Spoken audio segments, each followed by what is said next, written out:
Abhay Soi, the chairman and MD of Radiant Life Care, joins us in the show right now. Abhay, hi, morning.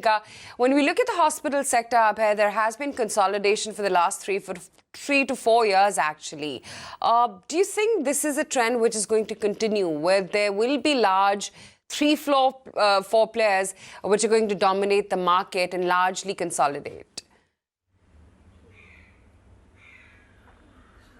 Well, that seems to be happening, but I think it's more of a generational change which is happening rather than consolidation so far. Yes, it will move towards consolidation, and this is perhaps because the sector has had 2 weak years. Balance sheets of all the players may not be in the same position, as well as in some cases there has been stress at the promoter level and so on and so forth. That is something which is essentially led to consolidation in the sector. So I see some more single hospital plays and so on coming to the fray going forward as well, enabling and allowing an opportunity for consolidation. But I don't think it's a proactive move towards consolidation really. I think it's more of a generational change where we see some very lucrative and some very, very good assets come into play. When we just look at consolidation, as you said, that lucrative assets are available, but size does get in a lot of benefit as well. After you have acquired recently some new hospitals, you've become sizable in North.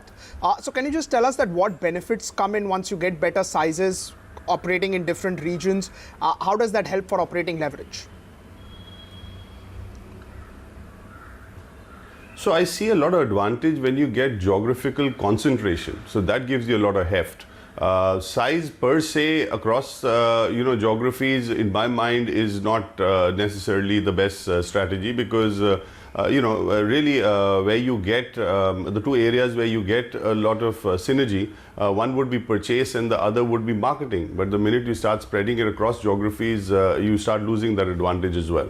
What does make sense is to have a geographical concentration, because it gives you an ability, closer to your market. You're able to provide the various clinical programs and services at different price points. So you can play across the spectrum. So there are a lot of single hospitals in various areas that are trying to operate, but they would not get any of these benefits.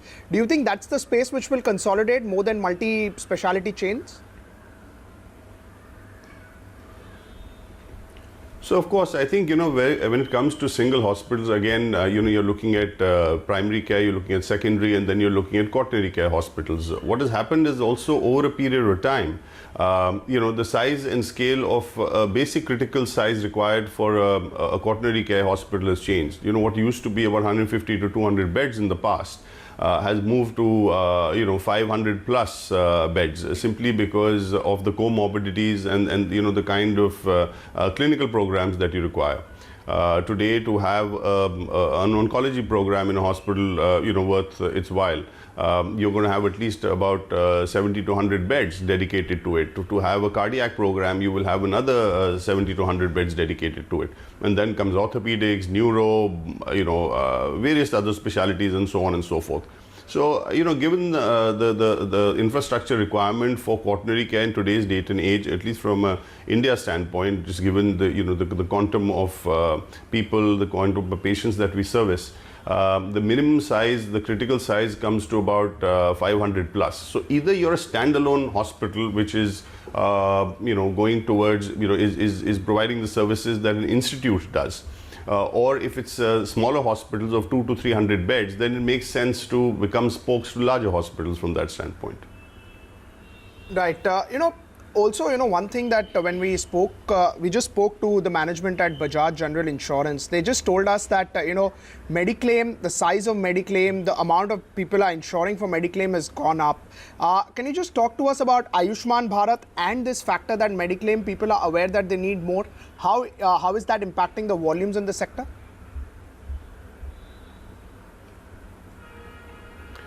So I think two separate questions. Really, the level of penetration for for Mediclaims, etc.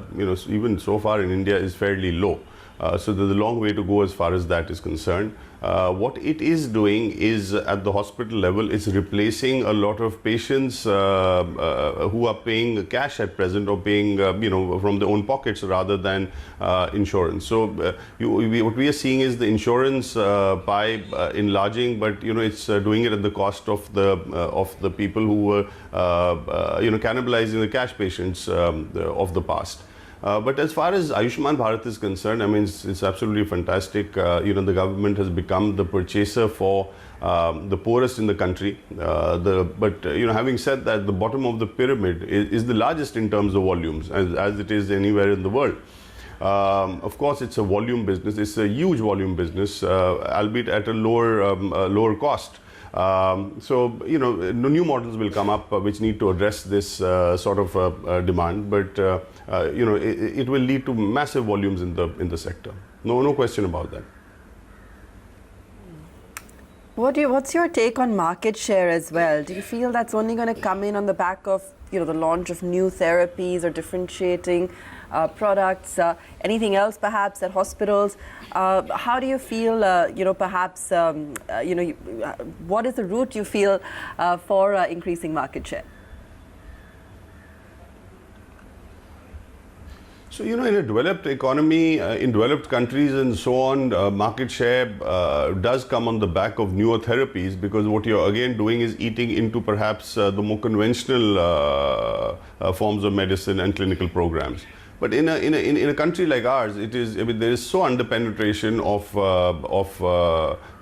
it's to such an extent that volumes don't necessarily have to come on the back of new therapies. It's just underserved and latent markets. If you just look at Ayushman Bharat for that matter, it's just opened up a humongous part of the market which could not afford healthcare in the past. Today the government is being able to pay for them, lower costs, but nevertheless it's demand. So, from an Indian standpoint, I really don't think volumes is an issue. And, it has to come on the back of new therapies. Of course, new therapies will begin from a niche standpoint, and, at some point in time it's going to roll out, it's going to expand its market share at the cost of conventional therapies. But nevertheless, I think conventional therapies, are here to stay for some time at least.